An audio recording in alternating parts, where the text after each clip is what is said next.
Ayan guys, si Hummingbird. Ayan. Si Hummingbird, sikat dyan. Mamarites. Malanding na si Hummingbird. Ayan guys. Sa loob ng ating lambat yan guys. Nasa pool natin. At ayan, nagpapakita na siya. Nakariyan na rin si Marimar doon. Buhay na buhay pa, nasa ibabaw. Karamihan yan guys, patay na sa ilalim dahil siksik na sila.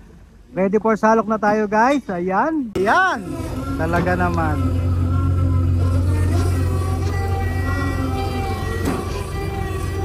Magdamag kaming tumakbo guys kagabi para mapuntahan tong area na to.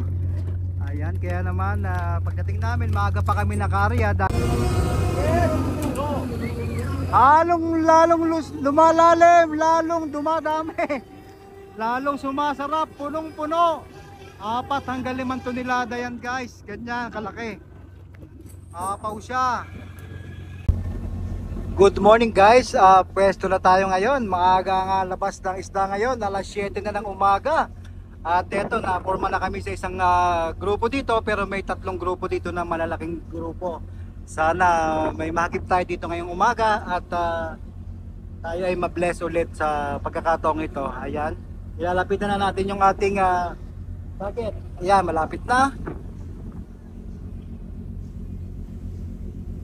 Ayan, pupuputi na yan.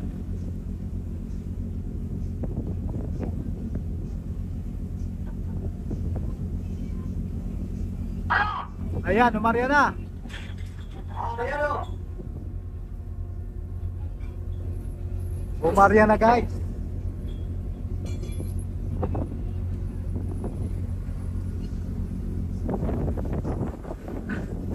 Ito yung grupo natin, yan.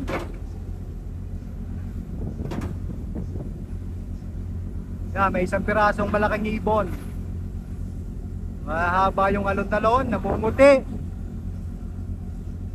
Diyan lang kayo, diyan lang kayo.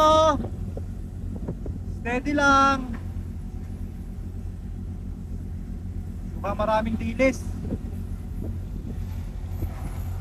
Maraming dilis eh oh. Brown, may dilis yan.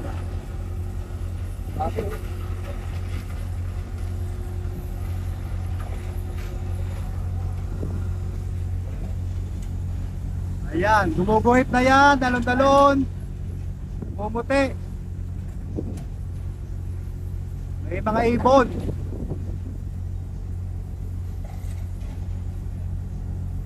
Steady lang, magandang alon-talon. Sana may pangilalim ito para may volume guys.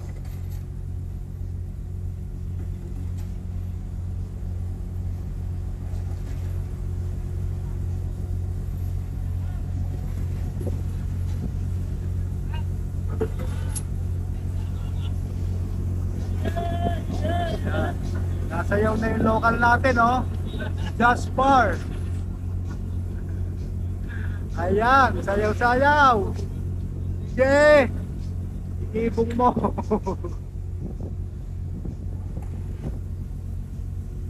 Medyo lumubog yung part ng may alon-alon guys. Kaya may pumipisik-pisik pa. Steady lang. Huwag na kayo magpahabol. Oh, makalat.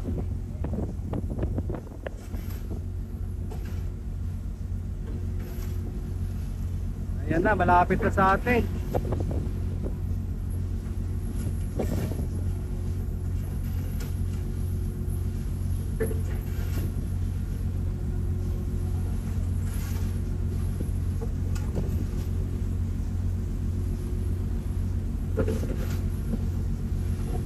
Napisik-pisik pa. Nandyan lang sana lahat. Mabilis ang galaw ng isda guys eh. Pagka lumubog, mabilis na yan para sumisisid sa ilalim. Kaya dapat maunahan mo yung ulo, yung pinaka leader nila. Ayan, malapit na sa atin. Kailangan maunahan yung para masukol lahat ng buong grupo. Kasi pagka nakatalilis yan, sigurado malalim ang sisid yan, talagang tatago sa ating lambat. Makakatakas talaga. So far nandiyan pa sa sentro. Maganda-ganda naman ang pinapakita na isda. Diretso ang pasok sa loob.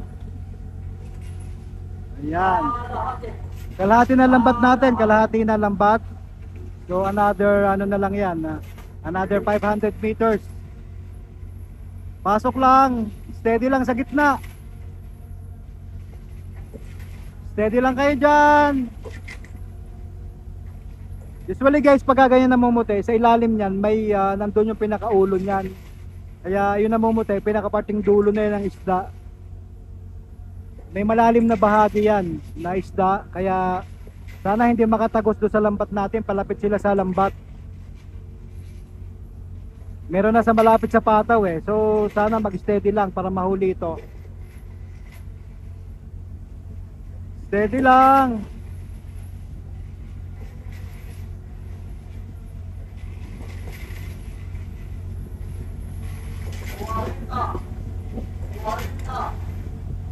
Last 400 meters.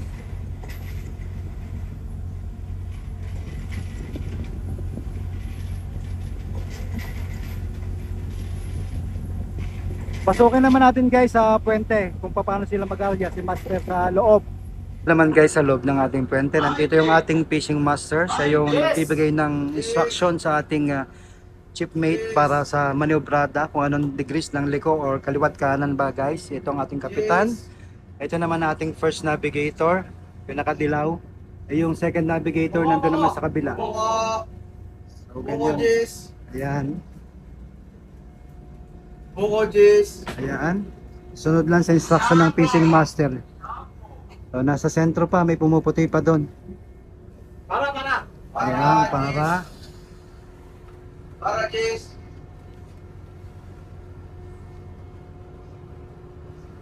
Diretso. Ayan, nagsosonar siya to. Tapos ng sonar niya, Diretso para iniakyat na.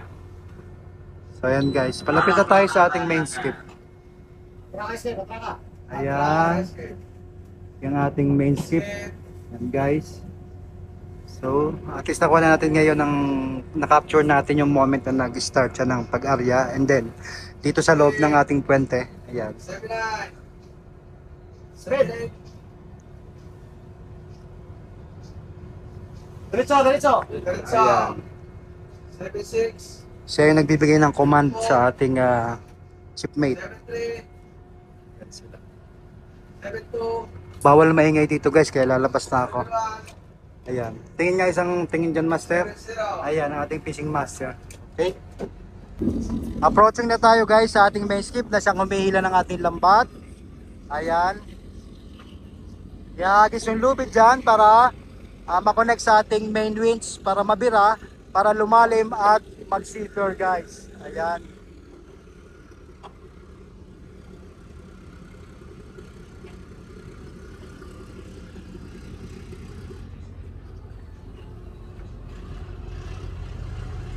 Dito naman yung iba, binibira na yung lubid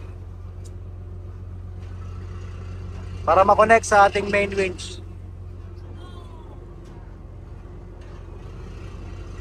Ayan, bibirahin na yan, umaandar na yung tatlong cable drum.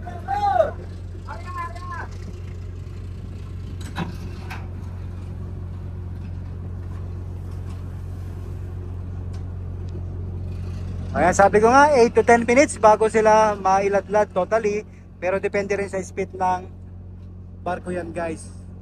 Minimum 8 minutes lang. So yan, birada na yan guys. Habang binibira, lumalalim ang ating lambat at hanggang sa mag-zipper yan guys. Tatlong kable yan.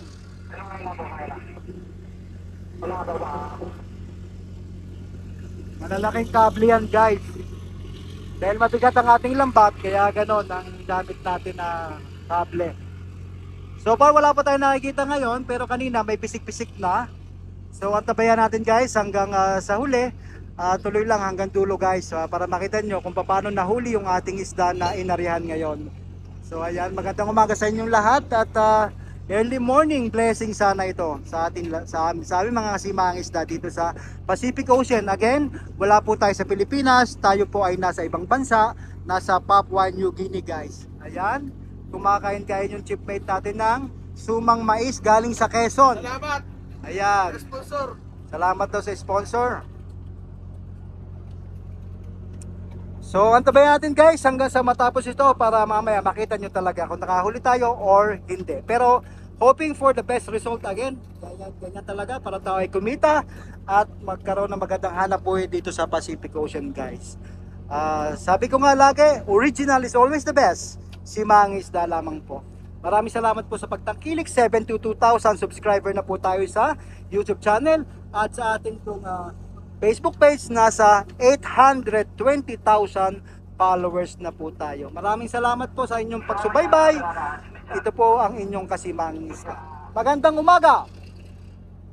Ayan guys, start na sila ng power block sa ngayon. Yan, binibira na yung triangle para makasimula na ng power block guys. Again, it will take again another 2 hours bago mayakyat ang ating lambat at another how many minutes bago tayo makapagsalok-salok guys. So far naman good shot tayo ngayon. May nakikita tayo ngayon na grupo sa loob ng ating lambat. Maya-maya lang pagka maganda na ang labas nila or lutang nila sa loob ng lambat, ipakikita ko sa inyo na namumuti ito. Ayan.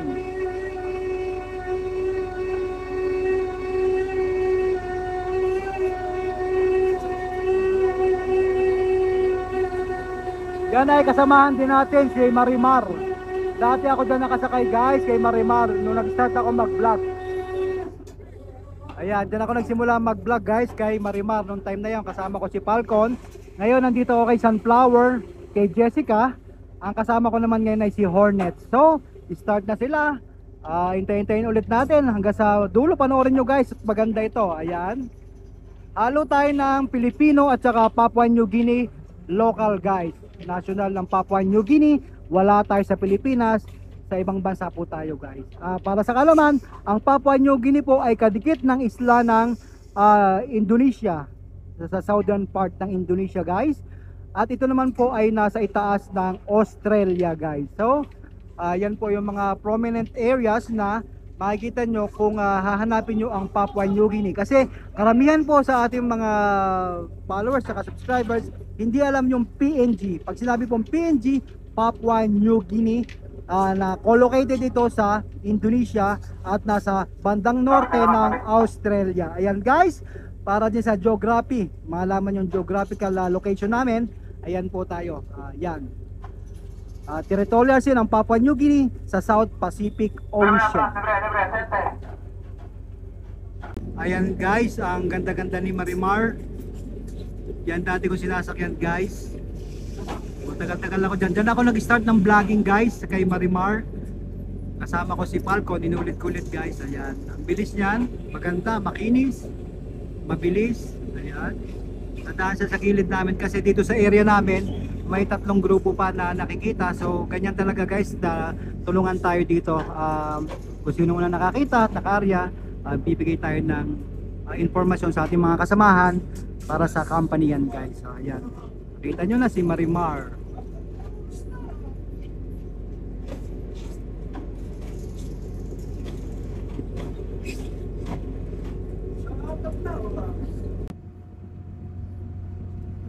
Meron pa dyan lang sa papunta doon kay Marimar. Meron pa doon kanina.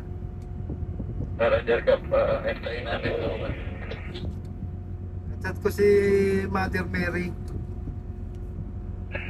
Mother Mary. Si Maming makulit.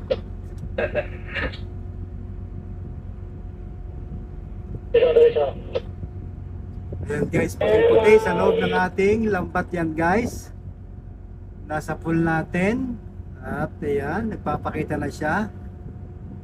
Nakarya na rin si Marimar doon. Side na yon. So sana nahuli din niya para makabawi-bawi naman ang kumpanya guys. Ayan. Pagka mahina ang labas ng isda, talagang kawawa ang company pag walang nahuhuli dahil sa laki nga ng gastos dito guys. So kaya nagpe-pray tayo para lagi tayo ay pagkalooban guys. At ayan, pumuputi na nga. Pumasok ating fishing master dito, sisilipin niya yan. Ayan, poging-pogi oh. Bata pa yan, 32 lang yan. Pinabata pa. Ayan guys, si Hummingbird. Ayan. Si Hummingbird, sikap dyan. Mamarites. Palanding na si Hummingbird. Ayan guys.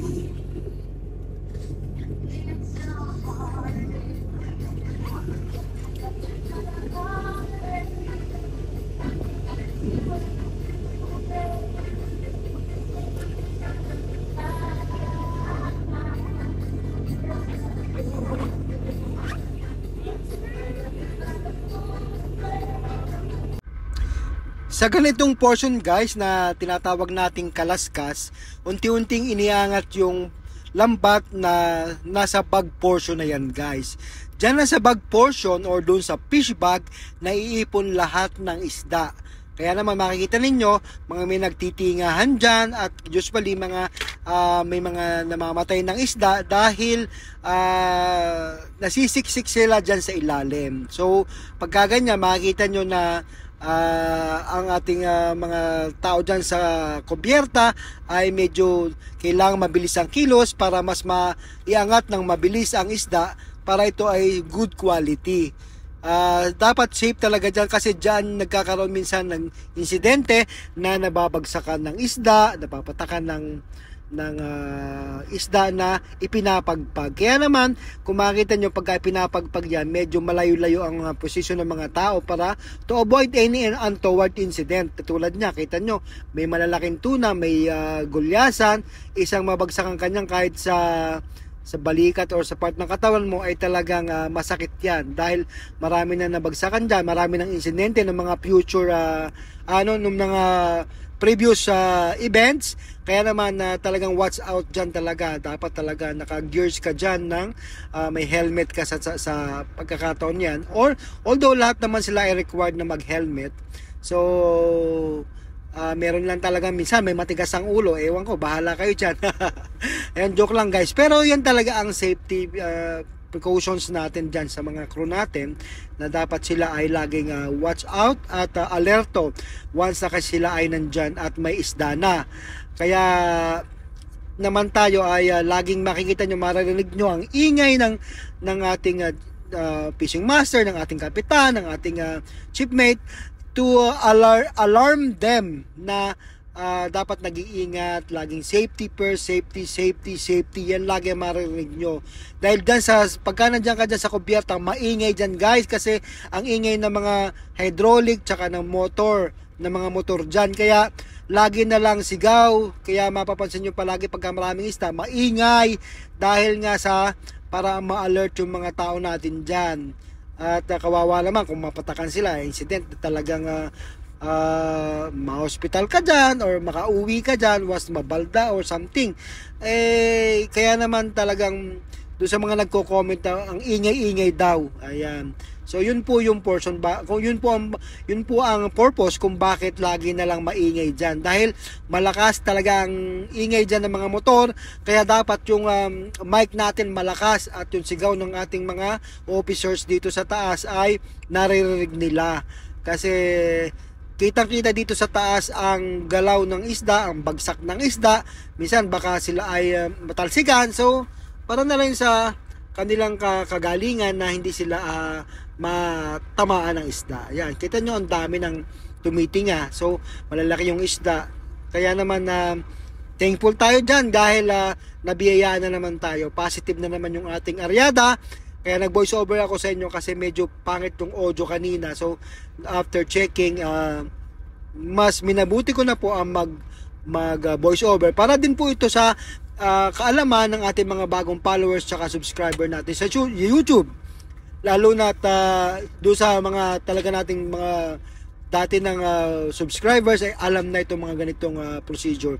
So sa pagkakataong ito guys, strobo na sila, strobo portion na siya.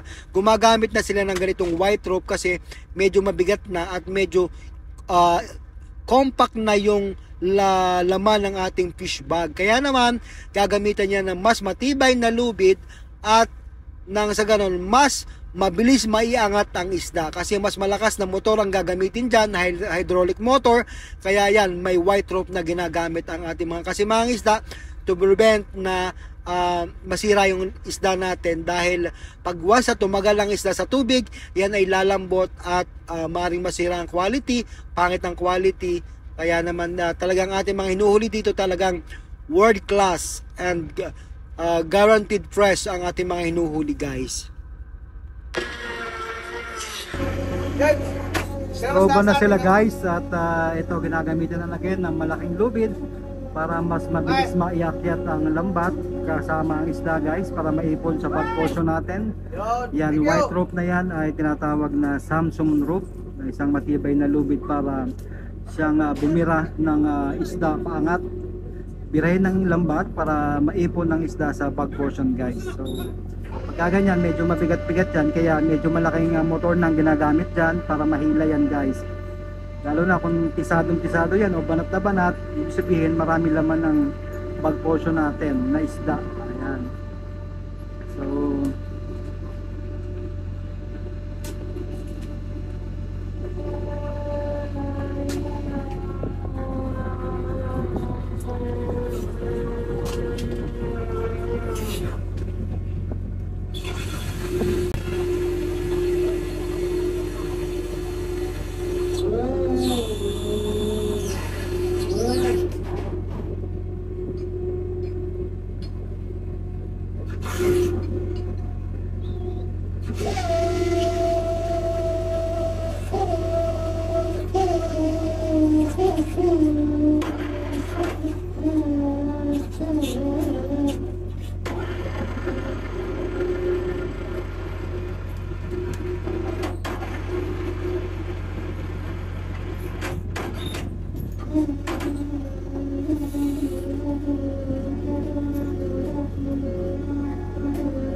Duen!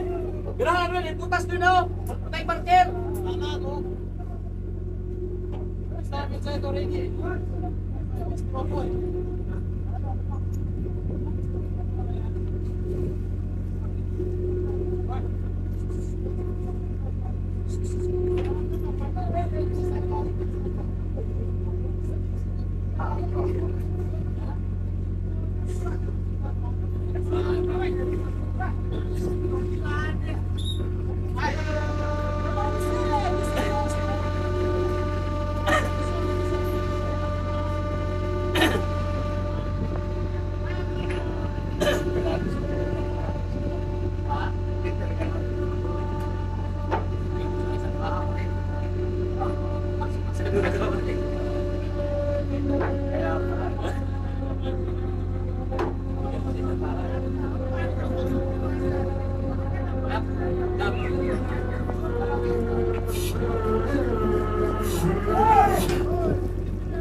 preparing for salok na tayo guys. Ayan, nasa bag na natin ang isda. Nasa bag portion na. So preparing na sila for salok time. Best part of the show. Ayan, maraming yellowfin.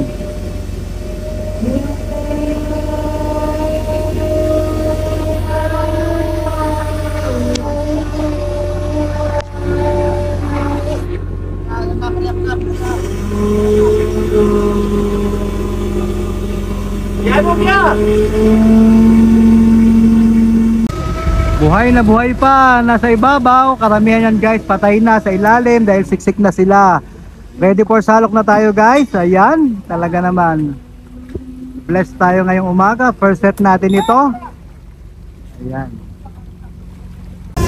Salok time na tayo guys. Unang salok. Ayan. Talaga naman busog na busog ang ating salok. Halo ng skipjack, yellowfin.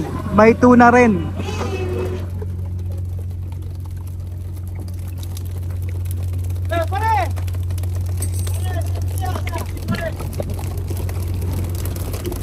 Marami kang kumpare ha.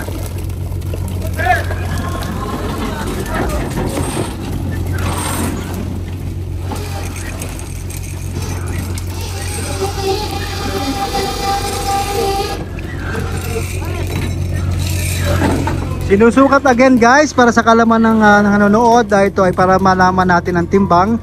May corresponding size tsaka sa weight yan guys. Kaya para di malaman kung saan bodega ay nilalagay. At the same time para malaman na ang ating hinuhuling isda ay nasa tamang sizes lamang para sa sustainable fishing guys. Ayan. Kita nyo may mga buhay-buhay pa. Ayan. Talaga naman.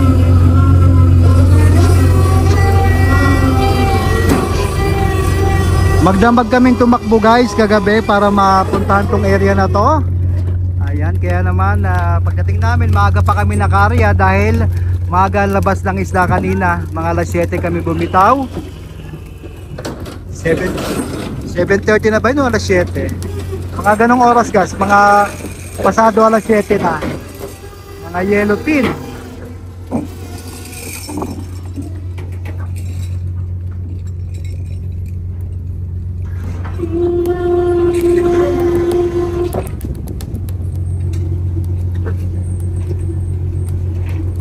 Kada salok guys ay sinusukatan ng ating fisheries observer para makuha yung majority ng isda. Ibig sabihin kung alin ang mas madami, kung alin ang mas maraming isda, halimbawa kung gulyasan, kung mas marami, at the same time kung anong sizes noong mas nakararami, yun, majority para sa classification niya. Size!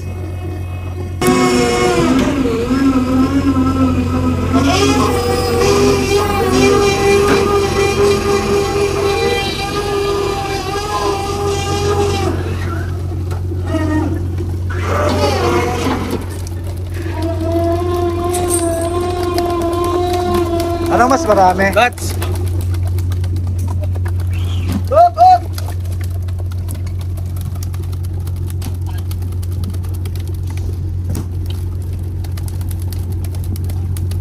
Hey!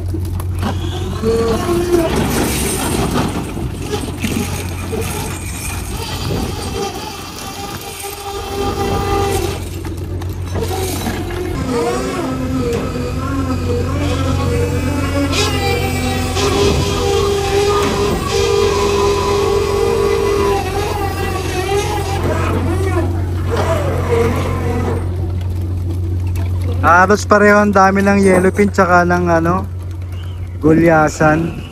Parang mas marami ang gulyasan.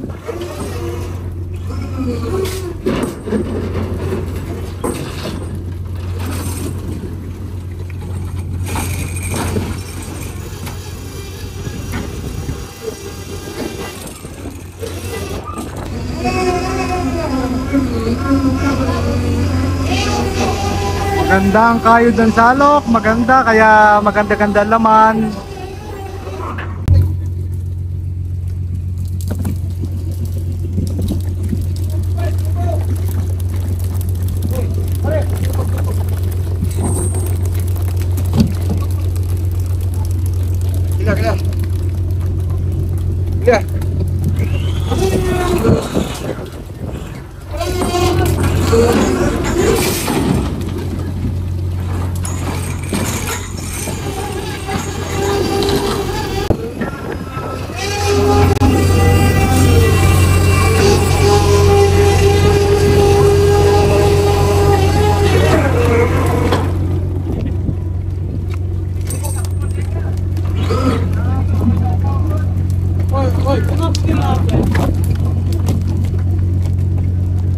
Okay!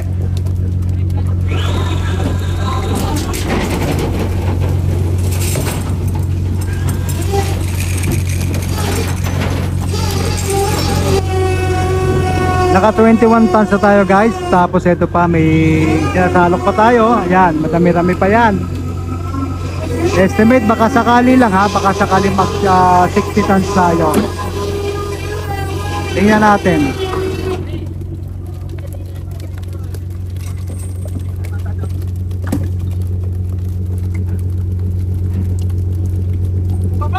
Yay!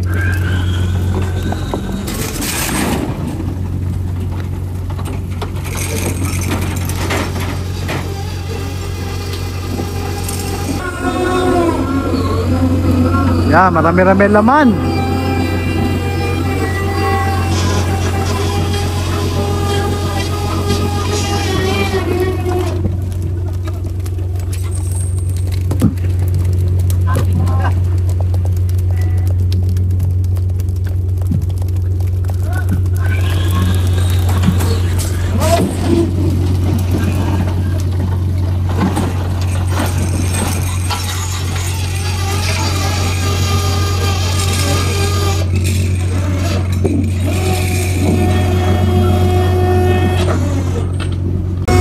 Naka 30 tons na tayo guys ha. Thank you Lord.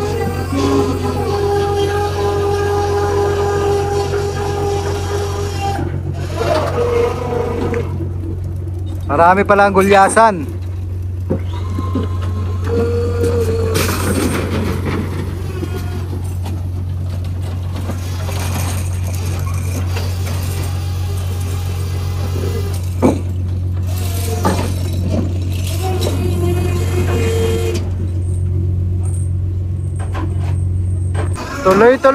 Tuloy-tuloy lang. Marami-rami pa. Marami-rami pa.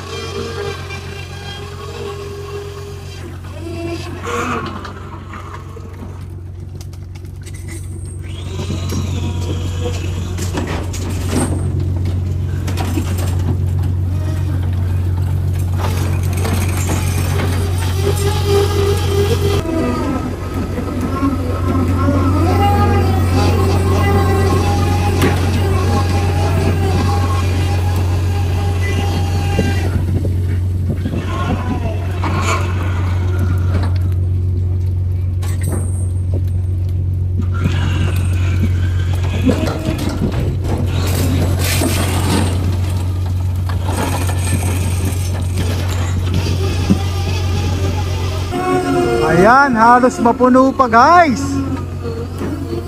Sana umabot man lang talaga ng 60 ton.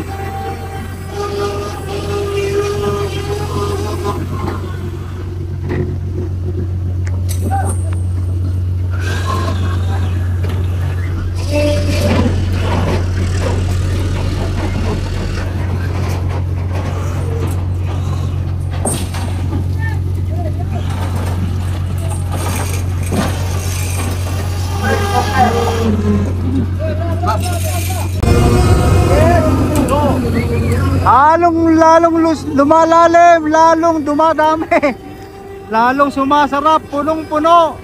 4 hanggang 5 tonelada yan guys, ganyan kalaki. Apaw siya.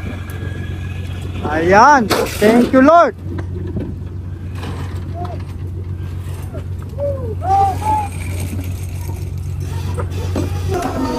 Nasa mahigit 45 tons na tayo guys. Ayan, marami pa rin.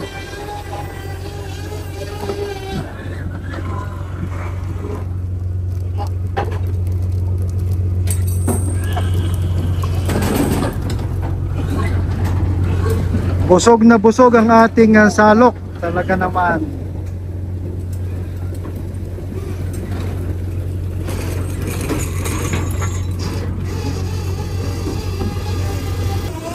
May laman pa rin, malaman pa rin guys.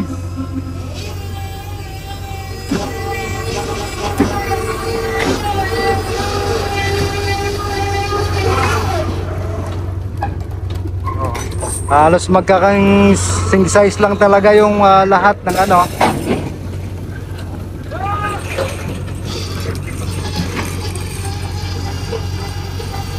Yan.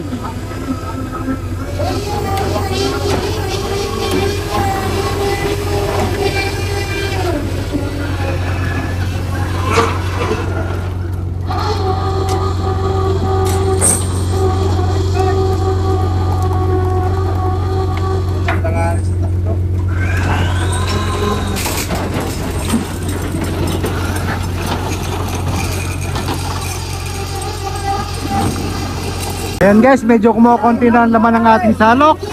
Pero sa tali natin, nasa 60 tons na tayo. Thank you for watching mga kasimahang isda. Lagi po natin tangkiligin at suportahan ang ating sariling atin.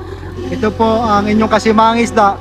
Original is always the best. Kaya naman maraming salamat sa ating 72,000 subscribers sa YouTube.